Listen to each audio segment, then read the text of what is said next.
یہ 1929 کی بات ہے۔ افغانستان کے حکمران امیر امان اللہ خان کی حکومت کا تختہ الٹ دیا گیا اور حبیب اللہ بچہ سکہ نے اقتدار پر قبضہ کر لیا۔ افغانستان میں خانہ جنگی شروع ہو گئی۔ علامہ اقبال افغانستان کے حالات پر بہت پریشان تھے، کیونکہ اس زمانے میں برطانوی سامراج کے زیر تسلط ہندوستان کے آزادی پسندوں کی واحد پناہ گاہ افغانستان تھی۔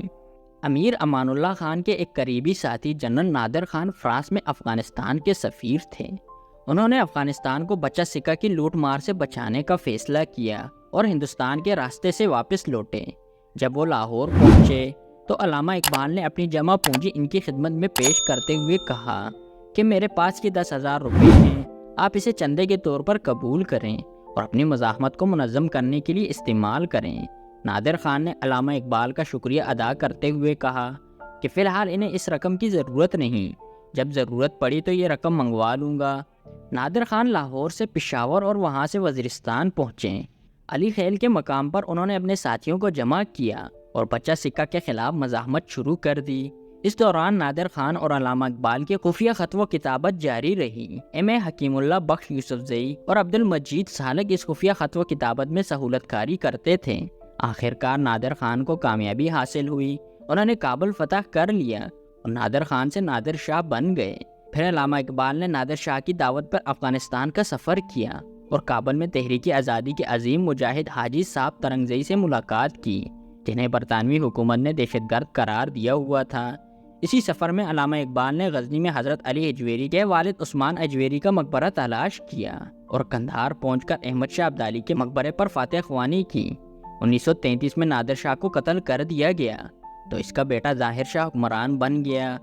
1938 میں علامہ اقبال کا انتقال ہوا تو ظاہر شاہ نے علامہ اقبال سے اپنی عقیدت کے اظہار کے طور پر ان کے مزار کے لیے سنگ مرمر اور سرخ پتھر کے علاوہ ایک خوبصورت خطبہ بھی بھجوایا، جس پر علامہ اقبال کے فارسی اشعار کندہ کیے گئے۔ شاعر مشرق علامہ اقبال نے افغانستان کو ایشیا کا دل قرار دیا تھا۔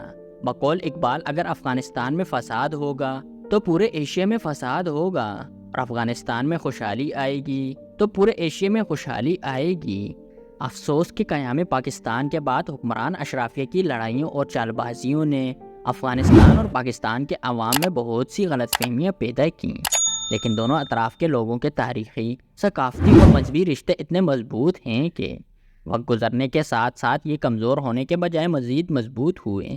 ہمیں ماننا ہوگا کہ افغانستان اور پاکستان کے کئی حکمران ذاتی مفادات کے لیے ہمیں ایک دوسرے سے لڑاتے رہے۔ جب سردار داؤد کی حکومت نے پاکستان میں تخریب کاری شروع کرائی تو ذوالفقار علی بھٹو نے گلبدین حکمتیار اور احمد شاہ مسعود کی امداد شروع کر دی، اور پھر جنرل ضیاء الحق نے تو جہاد افغانستان کے نام پر پاکستان کی سلامتی کو بھی داؤ پر لگا دیا۔ جنرل پرویز مشرف آئے اور انہوں نے سب سے پہلے پاکستان کے نام پر امریکہ کو اپنے ملک میں فوجی اڈے دیے، جہاں سے افغانوں پر بمباری ہوتی تھی۔ پاکستان نے 20 سال تک افغانستان کی تحریکی مزاحمت کے خلاف امریکہ کا ساتھ دیا اور اربوں ڈالر کمائے۔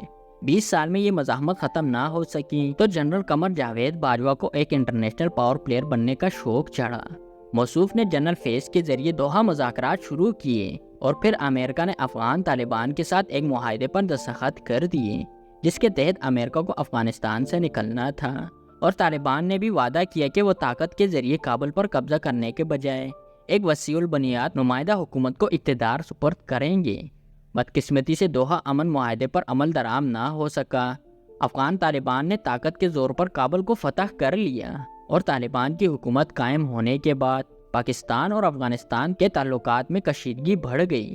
جنرل باجوہ اور جنرل فیض نے طالبان کو راضی کرنے کے لیے بہت کچھ کیا، لیکن ان دونوں صاحبان پر کوئی اعتبار نہیں کرتا تھا، اور حالات اتنے بگڑے کہ آج پاکستان کی حکومت اعلان کر رہی ہے کہ یہاں غیر قانونی طور پر مقیم افغان باشندے 1 نومبر تک پاکستان چھوڑ دیں، ورنہ انہیں گرفتار کر لیا جائے گا۔ اس رائے سے کوئی اختلاف نہیں کر سکتا کہ جو پاکستان میں رہتا ہے اسے پاکستان کے قانون کا احترام کرنا چاہیے، اور کسی کو یہ حق حاصل نہیں کہ وہ مہاجر بن کر ہمارے پاس آئے اور پھر مالک بننے کی کوشش کریں۔ سوال یہ ہے کہ پاکستان میں غیر قانونی طور پر مقیم افغانوں کو 1 نومبر تک نہ نکالا جا سکا تو پھر کیا ہوگا؟ افغان باشندے پورے پاکستان میں پھیلے ہوئے ہیں، ان کے خلاف پورے ملک میں آپریشن شروع کرنا پڑے گا، اور ایسی صورت میں سیکیورٹی فورسز کم از کم 2-3 ماہ کے لیے مصروف ہو جائیں گی۔ سیکیورٹی فورسز اور حکومت اس آپریشن میں مصروف ہو گئی تو الیکشن کون کرائے گا؟ نگراں حکومت کا اصل کام الیکشن کرانا ہے۔ فی الحال نگرانوں کی طرف سے الیکشن کے سوا باقی سب کام کیے جا رہے ہیں۔ افغان باشندوں کی پکڑ دھکڑ شروع ہو گئی ہے اور اس سلسلے میں کچھ جگہوں پر ایسے افغان باشندوں کو بھی گرفتار کیا گیا جن کے پاس قانونی دستاویزات موجود تھیں۔ نگراں حکومت کو یہ خیال رکھنا چاہیے کہ کسی ایسے افغان کے ساتھ زیادتی نہ ہو جس نے پاکستانی قانون نہیں توڑا۔ جو بھی کیا جائے صرف اور صرف پاکستان کے فائدے کے لیے کیا جائے۔ منشیات فروشوں اور اسمگلروں کو بالکل معاف نہ کیا جائے، لیکن بے گناہ افغانوں کو جیلوں میں ٹھونس کر پاکستان کے دشمنوں میں اضافہ نہ کیا جائے۔ یاد رکھیں کہ حکیم الامت علامہ اقبال نے افغانستان کو ایشیا کا دل قرار دیا۔ ایشیا کے دل میں پاکستان نے اپنے لیے خود ہی نفرت بھر دی تو یہ پاکستان کے فائدے میں نہیں ہوگا۔ پاکستان کے دشمنوں کے ایجنڈے پر کام مت کریں اور بچہ سکہ مت بنیں۔